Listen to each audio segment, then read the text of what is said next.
1 Peter 5 verse 6, humble yourselves under the mighty hand of God. Therefore, why? पहला पत्रस 5वां अध्याय 6वां वचन, इसलिए परमेश्वर के बलवंत हाथ के नीचे दीनता से रहो या नम्र हो जाओ। इसलिए किस वजह से, जो शब्द इसलिए लिखा है, किस वजह से? Because in the previous verse it says, in the last part, clothe yourself with humility towards one another, because what is the reason? क्योंकि उसका पिछला वचन कहता है कि तुम सब के सब एक दूसरे की सेवा के लिए दीनता से कमर बांधे रहो, या इंग्लिश में लिखा है कि अपने आप को नम्रता का पोशाक पहनाओ, नम्रता को पहन लो। God will oppose you अगर नहीं तो क्या लिखा है? परमेश्वर आपका विरोध करेगा। if you are proud. अगर आप घमंडी हो, परमेश्वर आपका विरोध करेगा। It's terrible to have my flesh opposes me, the devil opposes me. ये बहुत ही भयानक है, क्योंकि मेरा जो शरीर है, मेरा स्वभाव है, वो मेरा विरोध करता है, शैतान मेरा विरोध करता है। There are ungodly people who oppose me. There are जो भक्तिहीन लोग हैं वो मेरा विरोध करते हैं। even Christians who oppose us. ऐसे मसीही भी होते हैं जो हमारा विरोध करते हैं। On top of all that, if God himself opposes you, इन सबसे ऊपर अगर परमेश्वर खुद आपका विरोध करने लगे तो, not just the devil, God himself opposes you, केवल शैतान नहीं, अगर परमेश्वर खुद आपका विरोध करने लगे तो there's no hope for any of us. फिर हम में से किसी के लिए कोई आशा ही नहीं है। And it says here, God is opposed to the proud. और ये वचन कहता है कि परमेश्वर अभिमानियों का या घमंडियों का विरोध करता है। There's one group of people that the Bible specifically says God opposes. एक प्रकार के लोग हैं या एक प्रकार का झुंड है जिनके विषय में बाइबल विशेष तरीके से कहता है कि परमेश्वर उन लोगों का विरोध करता है। We would think he opposes the ungodly. हम ये सोचते होंगे कि परमेश्वर वो लोग जो भक्तिहीन है, जो दुष्ट है, उनका विरोध करता है। Some ungodly people are humble and broken, like the repentant adulteress whom Jesus forgave, like the repentant murderer on the cross whom Jesus forgave. पर कुछ दुष्ट या भक्तिहीन लोग जो वो नम्र होते हैं और टूटे हुए होते हैं, उस व्यभिचारिणी की तरह जिसको यीशु मसीह ने क्षमा किया, उस खूनी की तरह जिसको यीशु मसीह ने उस क्रूस पर क्षमा किया। But the proud, like the other thief on the other side of the cross, पर जो घमंडी या अभिमानी होते हैं, उस दूसरे चोर के समान जो यीशु मसीह के दूसरे क्रूस के उसके पास के दूसरे क्रूस पर लटका था, both were murderers. One was proud, the other was humble. दोनों के दोनों खूनी थे, दोनों हत्यारे थे। एक घमंडी था, एक नम्र था। That's why one went to hell, the other went to heaven. इसी वजह से एक नरक में गया, एक स्वर्ग में गया। That's the only reason. ये इकलौता कारण था। It's not because one lived a better life. ये नहीं कि एक ने दूसरे से बेहतर जीवन जिया था। It was humility that made the difference in the two thieves on the cross. नम्रता ही थी जिसने उन दो चोरों के बीच अंतर लाया क्रूस पर। It was pride that made the difference. घमंड था जिसने उन दोनों के बीच में अंतर लाया। God is opposed to the proud. परमेश्वर अभिमानियों का विरोध करता है। Whether it's a person, चाहे वो एक व्यक्ति हो, whether it's a family, चाहे whether कोई परिवार हो, it's a church, whether चाहे कोई कलीसिया हो, it's a preacher, whether it's anybody, या कोई प्रचारक हो, या कोई भी क्यों ना हो, apostle, prophet, whatever. प्रेरित हो, भविष्यद्वक्ता हो, जो भी क्यों ना हो, God is opposed to the proud, but he gives grace to the humble. When you ask परमेश्वर अभिमानियों का विरोध करता है, पर वो नम्र लोगों पर दया करता, अनुग्रह करता God है। for grace, you'll get it only if you're humble. जब आप परमेश्वर से अनुग्रह मांगोगे तो आपको वो अनुग्रह केवल तभी प्राप्त होगा जब आप नम्र हो। When you ask God for the spirit of grace, the Holy Spirit is called the spirit of grace. जब आप परमेश्वर से अनुग्रह की आत्मा को मांगते हो, पवित्र आत्मा को अनुग्रह का आत्मा कहा गया है। And he's pictured in the Bible like a river of water. और बाइबल में पवित्र आत्मा का चित्रण इस प्रकार से किया गया है कि एक पानी की बहती नदी। And you know that water always flows to the lowest place first. और आप जानते हो कि पानी हमेशा सबसे गहरे, सबसे निचले स्थान पर पहले बहकर जाता है। The humblest person sitting here will be the first among us to receive God's power. हम में से जो सबसे नम्र व्यक्ति है वो पहला व्यक्ति होगा जो परमेश्वर का अनुग्रह प्राप्त करेगा। If God pours out his spirit. परमेश्वर की सामर्थ प्राप्त करेगा अगर परमेश्वर अपने आत्मा को उंडेले तो। I assure you. मैं आपको आश्वासित करता हूँ, because the water always flows to the lowest place first. And क्योंकि पानी हमेशा सबसे निचले स्थान पर पहले बहता not है। about the question, you think you're humble or I think I'm humble. It's a और सवाल ये नहीं है कि आप क्या सोचते हो, आप नम्र हो या नहीं, या मैं क्या सोचता हूँ, मैं नम्र हूँ या नहीं। question of whether God sees that you are humble. सवाल ये है, क्या परमेश्वर देखता है कि आप नम्र हो क्या? You don't even have to pray for grace. फिर आपको अनुग्रह के लिए प्रार्थना भी नहीं करनी होगी। If a river is flowing, you don't have to pray that the river will come to the lowest place. It will automatically come. अगर एक नदी बह रही है, आपको प्रार्थना नहीं करनी पड़ती कि सबसे निचले स्थान पर यह नदी आ जाए, वो अपने आप से सबसे निचले स्थान पर, सबसे गहरे स्थान पर बह जाएगी। Pursue humility, dear Namrata, brothers and sisters. मेरे प्रिय भाई और बहनों, नम्रता की खोज करे।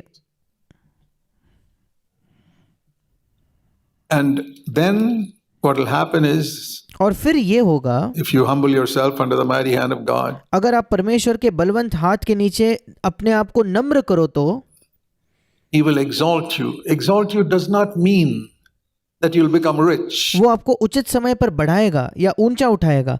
अब ऊंचा उठाए जाने का मतलब ये नहीं कि आप अमीर बन जाते हो। It does not mean that you'll become a great spiritual leader. उसका ये मतलब नहीं कि आप एक महान आत्मिक अगुवे बन जाओगे। It does not mean that you'll become famous in the Christian world or in the regular world, in the rest of the world. उसका ये मतलब नहीं कि आप मसीही जगत में बड़े मशहूर हो जाओगे या संसार में मशहूर हो जाओगे। It means He will exalt you over sin. उसका मतलब है कि वो आपको पाप पर ऊंचा उठाएगा। What do you want to be exalted over? Over आप किस चीज पर ऊंचा उठाए जाना चाहते हो? people? लोगों के ऊपर? I hope not. मैं आशा करता हूं ऐसा नहीं। You want to be exalted to be a great famous Christian? क्या आप ऐसे ऊंचे उठाए जाना चाहते हो कि आप एक मशहूर महान मसीही बन जाते हो? I hope not. मैं आशा करता हूं ऐसा नहीं है। I tell you, the passion of my heart for more than 40 years has been, I want to be exalted over all sin. मैं आपको बताना चाहता हूँ, मेरे हृदय की एक तीव्र इच्छा, मेरे हृदय का तीव्र उत्साह 40 वर्षों से ज्यादा ये रहा है कि मैं सारे पापों पर ऊंचा उठाया जाऊं। In my life. मेरे जीवन में जितने पाप है उस पर। And by sin, I mean anything that is unlike Jesus Christ. और जब मैं कहता हूँ पाप, तो मेरा उससे मतलब है कोई भी चीज जो यीशु मसीह के जैसे नहीं है My life, मेरे जीवन में, in my behavior, मेरे बर्ताव में, in my conversation, मेरे बातचीत में, in my attitude to people, लोगों के प्रति मेरे दृष्टिकोण, मेरे रवैये में, in my attitude to money, पैसे के प्रति मेरे रवैये में, in my service for God, परमेश्वर के प्रति मेरी जो सेवा है, सेवकाई है, उसमें anything, कोई भी चीज, anything unlike Christ, कोई भी चीज जो मसीह जैसे नहीं है, I want to be exalted over it. मैं उस पर ऊंचा उठाया जाना चाहता हूं। I hope you have understood this verse like that. मैं आशा करता हूं कि आपने भी इस वचन को इस प्रकार से समझा है। That's how I understand it. मैं उसको इस प्रकार से समझता हूं। God will exalt you at the right time. परमेश्वर आपको सही समय पर ऊंचा उठाएगा। What is the right time? सही समय क्या है? The time when He sees that you don't become proud over your victory. वो समय जब परमेश्वर देखता है कि आप अपने जो आपने विजय पाया है उस पर घमंड नहीं करोगे। I remember, I sought the Lord for victory for many, many years. मुझे याद है जब मैं परमेश्वर को पाप पर विजय के लिए खोज रहा था, मैंने कई वर्षों तक प्रभु से मांगा कि वो मुझे पाप पर विजय दे। And I knew that was the right time. और मैं जानता था कि एक उचित समय होगा। And the right time was after God had broken me and humbled me through repeated failures for a long time, so that और उचित समय वो था जब परमेश्वर मुझे तोड़ चुका था और मुझे नम्र कर चुका था, निरंतर बार पाप में असफल होने की वजह से, ताकि I would never lift up my head to think that I got victory by myself. ताकि मैं कभी अपना सिर उठाकर ये ना सोचूं कि मैंने अपने आप से विजय को प्राप्त किया है। So that I would never lift up my head and look down on another poor sinner or backslider as though I'm better than him. ताकि मैं कभी अपने सिर को उठाकर किसी दूसरे पापी की ओर या दूसरे पीछे फिसलने वाले की ओर इस प्रकार से न देखूं कि मैं उससे बेहतर हूं। God waited until that time. परमेश्वर उस समय तक इंतजार करता रहा। He had to wait until he was sure that I will not lift up my head and look down on a backslider. परमेश्वर को उस समय तक वो इंतजार करता रहा जब तक मैं उस स्थान पर ना आ जाऊं कि मैं अपना सिर उठाकर किसी पीछे फिसलने वाले को तुच्छ ना जानूं या अपने आप को उससे बेहतर ना समझूं, Or look down on some sinner. या किसी पापी को तुच्छ ना जानूं। thinking that I deserved salvation more than him. ये सोचते हुए कि उससे ज्यादा मैं उद्धार के लायक था या मैं उद्धार के हकदार ज्यादा था उससे। That is the proper time. ये एक उचित समय है। And that's why God is not able to exalt some of you, my dear brothers and sisters. I love you, and that's why I tell you the truth. इसलिए मेरे प्रिय भाई और बहनों, आप में से कुछ लोगों को प्रभु ऊंचा नहीं उठा पा रहा है। मैं आपसे प्रेम करता हूं, इसलिए मैं आपसे सत्य कह रहा हूं। God longs to give you victory, but there's a proper time. परमेश्वर की ये तीव्र लालसा है आपको विजय देना, पर उसका एक उचित समय है। Already, even though you don't have victory, some of you are already proud. अब भी जब आपके पास विजय नहीं है, उस समय भी आप में से कुछ लोग घमंडी हो That you're better than somebody here for some reason or the other. कि किसी ना किसी कारणवश आप यहाँ बैठे किसी व्यक्ति से बेहतर हो। Maybe you know the Bible better. Maybe शायद आप बाइबल को बेहतर जानते हो, you're a leader of some house group. चाहे किसी हाउस ग्रुप के आप अगुए हो, Maybe your messages you preach a little better than somebody else. Maybe you शायद आप किसी और व्यक्ति से बेहतर प्रचार करते हो, can play a musical instrument शायद आप कोई संगीत का वाद्य जो है उसे बेहतर बजाते better हो। than others. God will oppose you till the end of your life. He'll परमेश्वर आपके जीवन के अंत तक आपका विरोध करेगा, oppose you and destroy you. वो आपका विरोध करेगा, वो आपका नाश करेगा। Whatever you are proud of, आप जिस किसी चीज के विषय में घमंड करते हो, humble yourself अपने आप को नम्र करो, under the mighty hand of God. परमेश्वर के बलवंत हाथ के नीचे अपने आप को नम्र करो। That's what it says here. It's a mighty hand. यहाँ वही लिखा है, एक परमेश्वर का बलवंत हाथ है। Imagine the almighty God, hand of God cannot humble you. सोच कर देखिए, परमेश्वर का सर्वशक्तिमान हाथ आपको नम्र नहीं कर पाता। What a proud person you must be. फिर क्या ही घमंडी व्यक्ति हो आप। And what is the mark that you have humbled yourself? और फिर क्या चिन्ह है कि आपने अपने आप को नम्र कर लिया है? Here it is. यहाँ है वो, God gives grace to the humble. परमेश्वर दीनों को या नम्र लोगों को अपना अनुग्रह देता है।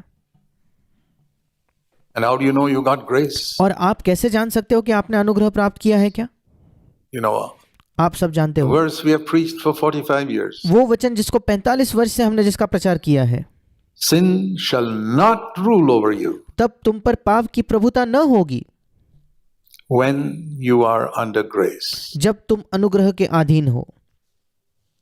All these 45 years, whenever I've slipped up, इन 45 वर्षों में जब कभी मैं फिसल गया हूं, even slightly, चाहे थोड़ा भी क्यों ना हो, in my thoughts, मेरे or विचारों with में, a rude word, या किसी से मैंने कठोरता से थोड़ी सी बात कर ली, तो I said, Lord, why did that happen? मैंने तुरंत कहा, प्रभु ये क्यों हुआ?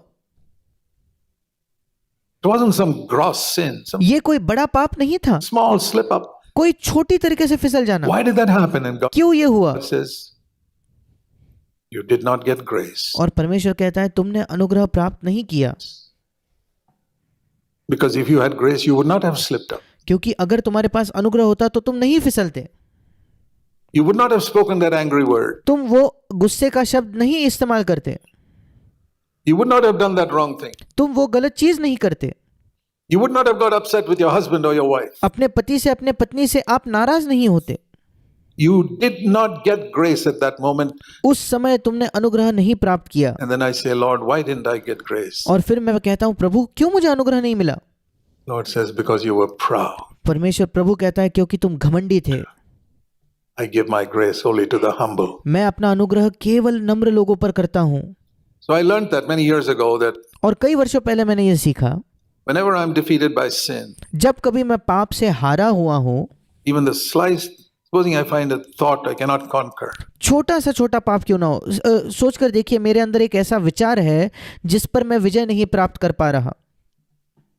why? क्यों?